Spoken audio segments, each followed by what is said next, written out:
आदित्य पढ़ने में थोड़ा एवरेज और लड़कियों के मामले में थोड़ा कच्चा था। उसकी मुलाकात 11th स्टैंडर्ड में खुशी से हुई। खुशी पढ़ने में अच्छी और अपने फ्यूचर के बारे में बहुत सोचने वाली लड़की थी। धीरे धीरे 11th स्टैंडर्ड खत्म होते होते वो अच्छे दोस्त बन गए थे और 12th स्टैंडर्ड में आदित्य ने खुशी से अपने प्यार का इजहार कर दिया, लेकिन खुशी ने इनकार करते हुए बड़े प्यार से उसे समझाया कि इससे हम दोनों की ज़िंदगी खराब हो जाएगी, क्योंकि हम ना ही क्लास में पढ़ाई कर पाएंगे और ना ही घर पर। आदित्य को खुशी की बात थोड़ी बुरी लगी, लेकिन फिर उसे समझ में आ गया कि खुशी सही कह रही है और उसने अपने फ्यूचर और पढ़ाई पर फोकस करना शुरू कर दिया।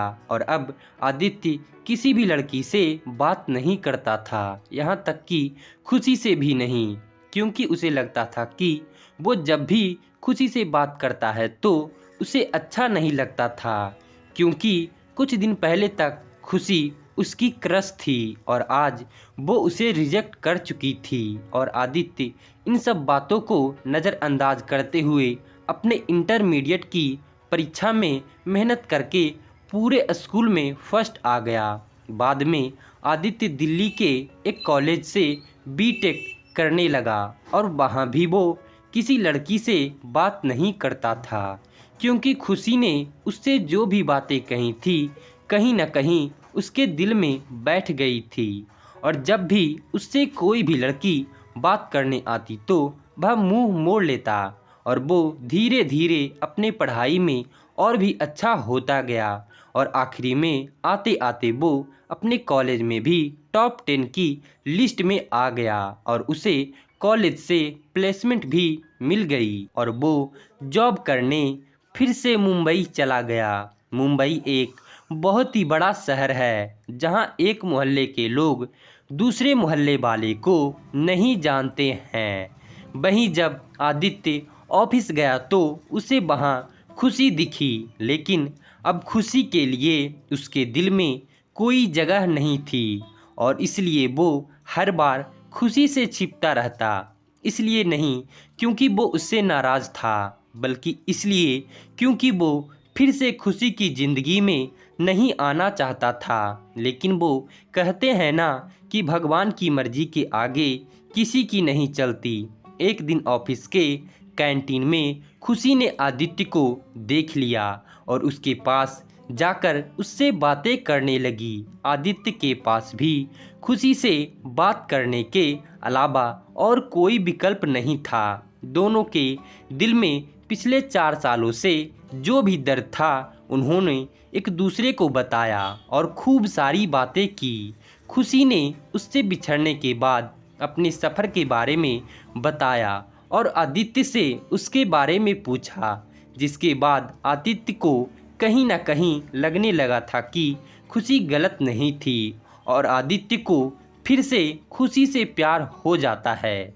कुछ दिन बीतता है और दोनों की दोस्ती और भी गहरी होती जाती है और एक दिन अचानक आदित्य खुशी से बात करते करते उससे अपने प्यार का इजहार कर देता है, लेकिन खुशी फिर इनकार कर देती है। और जब आदित्य उससे इसकी वजह पूछता है तो वो बताती है कि उसकी शादी तय हो गई है और 1 महीने बाद वो ये जॉब छोड़ देगी।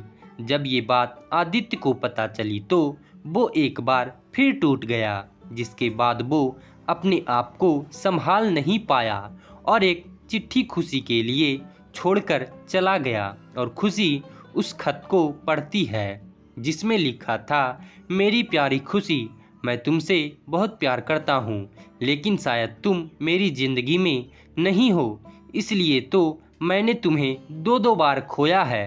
कोई भी इंसान इतना बदनसीब कैसे हो सकता है कि अपने प्यार को 2 बार खोए।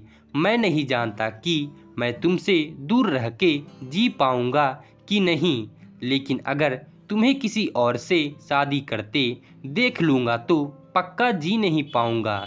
इसलिए मैं तुम्हें और इस शहर दोनों को छोड़ के जा रहा हूँ। शायद तुम मुझे भूल जाओ, लेकिन दूसरी बार मिलने के बाद मैं तुम्हें कभी नहीं भूल पाऊंगा।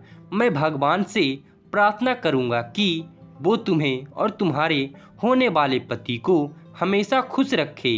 तुम्हारा प्यारा आदित्य। खत पढ़ने के बाद खुशी रोने लगी और आदित्य को बहुत ढूंढा पर वो कहीं भी नहीं मिला।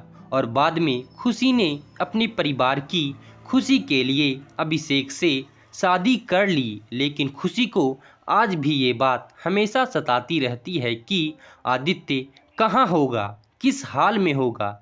यहाँ तक तो उसे ये भी नहीं पता कि आदित्य जिंदा भी है या नहीं। एक तरफ खुशी अंदर ही अंदर घुटती रहती है, लेकिन दूसरी तरफ वो एक परफेक्ट बहू, परफेक्ट पत्नी और परफेक्ट माँ भी है जिसे उसके परिवार वाले हमेशा प्यार करते हैं और हमेशा प्यार करते रहेंगे।